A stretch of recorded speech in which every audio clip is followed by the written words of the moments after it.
Hi, y'all. I'm Marisa Zapata, and this is the podcast where we examine homelessness by talking to researchers and experts, who of course include people with lived experience of homelessness, to understand what we're missing in the headlines and sound bites.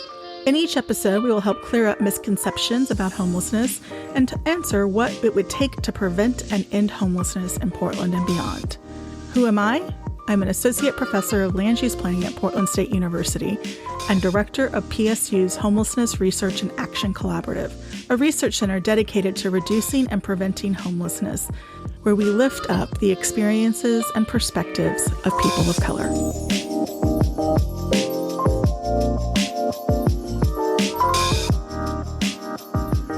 In this episode, we switch it up, and Dr. Marisa Zapata is the one answering the questions. Shannon Singleton, community leader and housing advocate, asked Dr. Zapata about homelessness rates, affordable housing, and how to help those living unsheltered. This episode was recorded before Shannon Singleton announced her candidacy for Multnomah County Chair and is not meant as an endorsement of any campaign. This episode was recorded outside, so you might hear the sounds of an occasional bus or passersby. Thank you for listening. So hi, Marisa. Thank you. We're hearing from a lot of folks that they think that homelessness has increased. Do you think homelessness has increased over the past 18 months? I actually don't think it's increased. If it has, it's a very slight amount. I think what people are responding to is that they're seeing an increase of people staying in place. Because of COVID protections, the city and the county and the state really followed the CDC, the Centers for Disease Control's advice, to not be moving people around while we were trying to manage COVID. Because of that, we did see people who were in camping areas and those populations coming together more, which is actually good for a lot of reasons in terms of doing outreach and vaccinations. But that has led to the public perception that we have seen an increase in homelessness. Because of the federal policies, the state and the county's policies that have gone into effect around eviction moratoriums, we have not seen the massive evictions that we would expect at this point in time, allowing people to stay in their homes. Now, my concern is that we will see a massive increase in homelessness as eviction moratoriums expire. Absolutely. And do you think, this services measure was passed months ago? And so a lot of people wondering, why is it taking so long? Why aren't we seeing a change in street homelessness? It's so frustrating and it's heartbreaking, right? You look outside and you see people who are truly suffering on the street. Right now, again, we're not seeing more people, but we are wanting to know, why aren't we being able to serve these folks faster? And the primary reason for that is that it takes a long time to get housing to happen. Right? So you've got to buy buildings, or you've got to apply for funding to be able to make your building happen, to do construction. The timelines can be quite long. And until we figure out how to have affordable housing come online faster, we are going to see this time delay. The reality is also that service measure, any kind of revenue measure, takes a long time to stand up. Right? It's not as simple as, hey, I paid my tax this year and tomorrow all the money will go out. We're seeing that with the Oregon Housing and Community Services Department trying to get rent assistance out. It takes a long time to build the infrastructure to actually get money out. It takes a long time to build the infrastructure to get services online. And so all I can keep saying to everyone is to please be patient, to understand that those things are in motion and they're happening. When do you think we'll start to see some changes? So I think we're going to have people start being housed immediately. What people in the public really think means to see changes, to see a reduction in unsheltered homelessness. And from what we can tell, we're not expecting there to be significant changes for 3 to 5 years. And I think that hasn't been something that people have really talked about in public. And I think that, we can engage with public community and say, this takes a long time. Right? And so again, people may not realize that mental health services are essential to helping a number of people, particularly some of the people you see outside, and being able to come inside.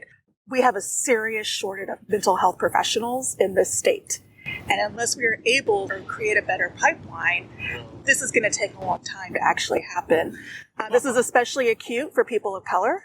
So we know that the most important area of healthcare to have somebody who looks like you and understands your experience as a person of color is in mental health care. Mental health care, the disparities of the number of professionals of color, even worse. So 3 to 5 years can be a long time. What are things that should be happening in the meantime for folks who are still stuck sleeping outside? So when I think about really trying to connect supportive housing services, the measure that has gone through, and trying to really think about what ends homelessness, the first thing I go to is relationships. So we know what ends homelessness is housing, but we also know that what helps people be ready and want to try to move into housing, to trust the providers and the government to actually help them be housed and be comfortable and safe, requires that deep connection. And so what I would love to see is that we are hiring mental health professionals, caseworkers, psychiatrists, doctors who are actually able to bridge that relationship, to start building those relationships, to create a streamline to bringing people inside. And I know that's how people expect to hear, right? They're usually like, oh, wait, what about this? Don't we need bathrooms? Sure, we do need access to bathrooms. We tend to think about bathrooms as we need porta potties. Well, when you think about downtown, we have so many bathrooms, right? Even at my home institution, Portland State University, we have bathrooms galore. We have showers, right? We don't need new facilities. Now, that's different for places where people are camping on land. And so we do want people to have access to basic hygiene, right? So are we thinking about expanding the Portland Loo, right? So the Portland Loo is this great public access toilet facility. You could incorporate showers into it, self-cleaning, right? There's a lot of great things that go with that. But I think we need to start first with these relationships, even understanding who needs what, who is living outside, and then bringing services to them. I know one of the big things that frustrates the public and can start to create a public health risk to people experiencing homelessness is trash, right? And so I think first we have to understand that a lot of the trash actually comes from housed people. And so we do know that housed people are dumping trash, right? So we know when dumpsters were put out on the Springwater Corridor, for instance, that they were put at the ends of the trail and housed people use them to get rid of their things. We know that that is not necessarily coming from people who are unhoused, but certainly people who are unhoused have sanitation needs. And so what you want to be thinking about is how to actually serve them. My big point is always I'm housed. The trash cans are in my house. I roll the little thing onto my curb and it's totally fine, right? Someone comes to me and we're actually expecting people who are suffering potentially at their worst moment to do something that I don't get to do with the privilege of being housed. So the Bureau of Environmental Services, for instance, of the city of Portland is doing an amazing pilot project with RV pump outs. And so they're actually going to RVs and pumping out the sanitation.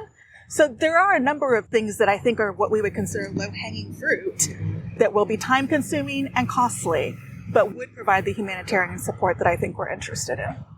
Absolutely. You talked about the privilege of housing and being housed, and I'm just curious, what do you say to your colleagues at PSU or other folks across the country who are in your same line of work and research about how do I, as a housed person who has that privilege, how do I engage in being a part of solving this problem? Well, let me start with what you don't do, which is show up with a new tech solution to my world, right? I actually think that this is the bigger challenge right now with a lot of housed people, right? People are very moved. They're very upset, understandably, and they want to help. But then the help is, I want to come and give you the thing I do, not showing up and asking, what do you need me to do? How can I support the ongoing work? And again, a lot of this is changing hearts and minds. It's reaching people. So what are you bringing into your classes? Ways in which people are addressing homelessness or thinking about homelessness, or more importantly, the structures that have produced homelessness. That's where I think so many educators and researchers have so much knowledge and power, right? It's not the best widget to make the train go faster. Ooh, all the train people hate me now. But instead, it's really about, well, how can I bring my knowledge and skill set to undoing, questioning, and pushing back on the structures that have produced homelessness, particularly for people of color? So you sit at some tables where there's folks who have power over funding or how services are designed. And again, coming back to this, it'll take some time to implement. Are there things that folks at those tables could be doing to help expedite things? So I think what I'm seeing at a lot of the tables, or at least what I'm experiencing, is a bifurcation, right? It's a division. And the sides are really, we're going to make a lot of camps and maybe not think through clearly what those should be like or how they could actually help people or the problems with that approach. And we're going to end homelessness. And I think that that is creating a lot of division and friction. I'm not a political mastermind. I don't know why people are going to the extremes, but it's not helping us move forward in the conversation, particularly I think for the public, right? I think that there's a lot of like machinations behind the scenes and people trying to figure things out, position themselves for the next election. But for the public, it's not actually going to help public education to continue that extreme. That's what we try to do at the university, is fill that gap and to say, hey, like there's actually some stuff going on here we need to think about. We can't ignore people who are unsheltered. We do need to end homelessness. So what do we actually do with that? And it's been very, very hard to not be able to have those conversations at some of these tables. Mm-hmm. And how to find that balance of interventions. Yep, absolutely. That's the conversations these spaces should be having. It's what we should do best. It's just not happening right now. And I think the people who lose are obviously people experiencing homelessness, first and foremost, but then also the public at large, right? Voters backed a measure, a powerful measure. It's going to be one of the largest supportive services measures in the country. I don't know that people appreciate how unique it is to have a dedicated funding stream to be able to support people who are experiencing homelessness or on the cusp of that. And we don't want to lose their support, and we don't want to miss the chance to have them really think through, how do I show up? How do I help people who are unsheltered or living outside or living in cars right now? And then how do I actually make sure and hold accountable our elected officials in actually producing the housing and the services that they have pledged to do with our tax dollars? How do they show up? How should they show up to address homelessness now? Yeah. So again, no tech solutions. Stop coming up with your own magical ideas. And I mean this quite seriously, right? People, I think, don't understand how much time people spend in homelessness meeting with people who have recently discovered that they care about homelessness and going through their ideas. And so I think that actually takes a lot of energy and focus off of doing the actual work. So with everything, right, to me, if you want to support community that is vulnerable or marginalized, it's showing up to those spaces where people are already working. And then making sure that you are doing what they're asking you to do. And that does not mean, and I think this is one of our challenges, listening to one or two people, right? I think that one of the things that we're struggling with in the region is understanding what the scope and scale of homelessness is. My center did a report where we looked at and estimated how many people across the year really experienced homelessness. Now, one of the issues with homelessness, and everyone starts to close their eyes the moment I start talking about this, is that there's like 25 million definitions of homelessness, right? And that matters for the government too, right? You got one government entity saying it's this, another one saying this, and this person gets funding for this. And prevention's a different system than Medicaid's a different thing if you need assisted living, right? And everyone's just like, oh my God, what are you talking about? Homelessness becomes, as a researcher, I always want to know, what is the problem we're trying to solve? And if the problem is somebody who lacks a safe and secure place to sleep and live regularly, that includes the people that you see outside, the people living in RVs, the people living in warehouses or motels. That also includes people that we describe as living doubled and tripled up, right? And that's people who are, for no other reason, being forced to live often at severe overcrowding rates, right? Meaning that we're taking a family of 4 and adding them to another family of 4 that was already living in a 2-bedroom apartment. They're violating lease rules. If they have government assistance, they're violating that rule. So everyone's now at risk because you couldn't imagine having your cousin's family have to go to a shelter. And it's understandable that you wouldn't want someone to have to go to a shelter. But what risk are you taking on?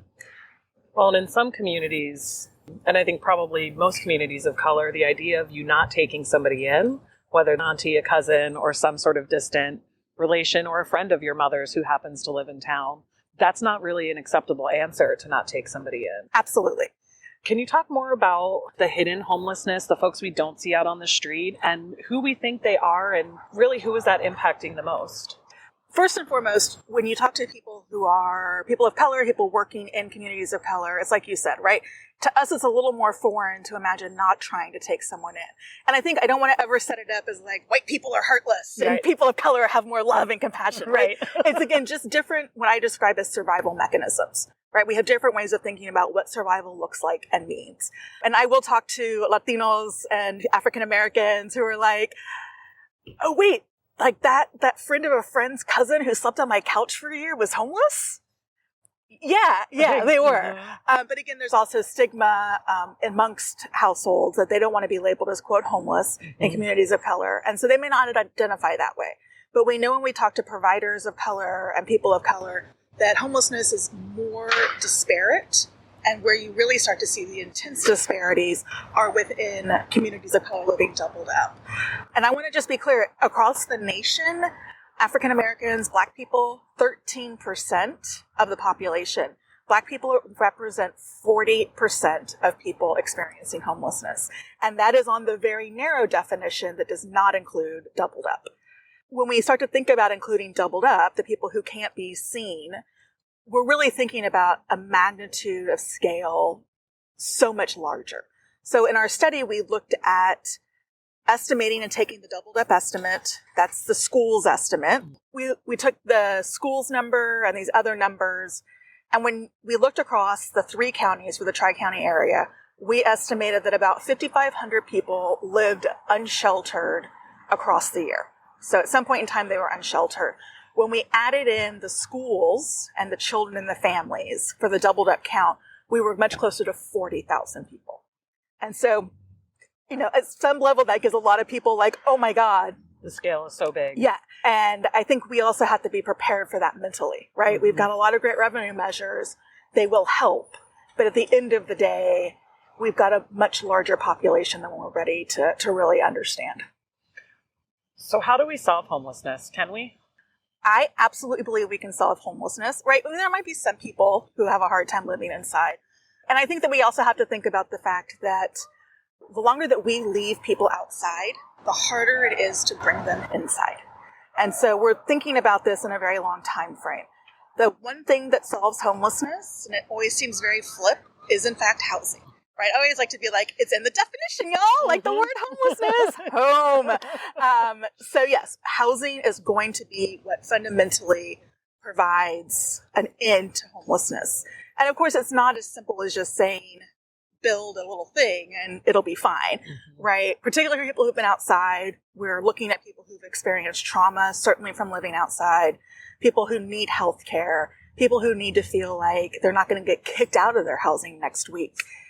We need to be thinking about tenant relationships and supporting tenants who are living in apartments and being able to be stable in those units. Again, fundamentally, what we're talking about is simply providing that housing unit first. Mm-hmm. Housing first has been the mantra of homeless services for a long time. Housing first is the number one proven success strategy for ending homelessness. What this means is that I am just saying, here's your house. Here's your apartment. We invite you to come inside, and we will offer you so many wonderful services, but you don't have to participate in them. You don't have to stop using drugs or alcohol if that is something that is part of your life, right? And we will be here. You can come and go as you please, and we will be here to help you as you need it and as you start to trust us to actually support you. That was Dr. Marisa Zapata, Director of Homelessness Research and Action Collaborative and host of Understanding Homelessness Podcast, talking with Shannon Singleton, community leader and housing advocate, and former executive director of Join, a local nonprofit that provides street outreach and housing placement support to individuals and families experiencing homelessness. If you'd like to learn more about our guests and browse the suggested reading list for each episode, check out our website, understandinghomelessness.org. Thanks for listening.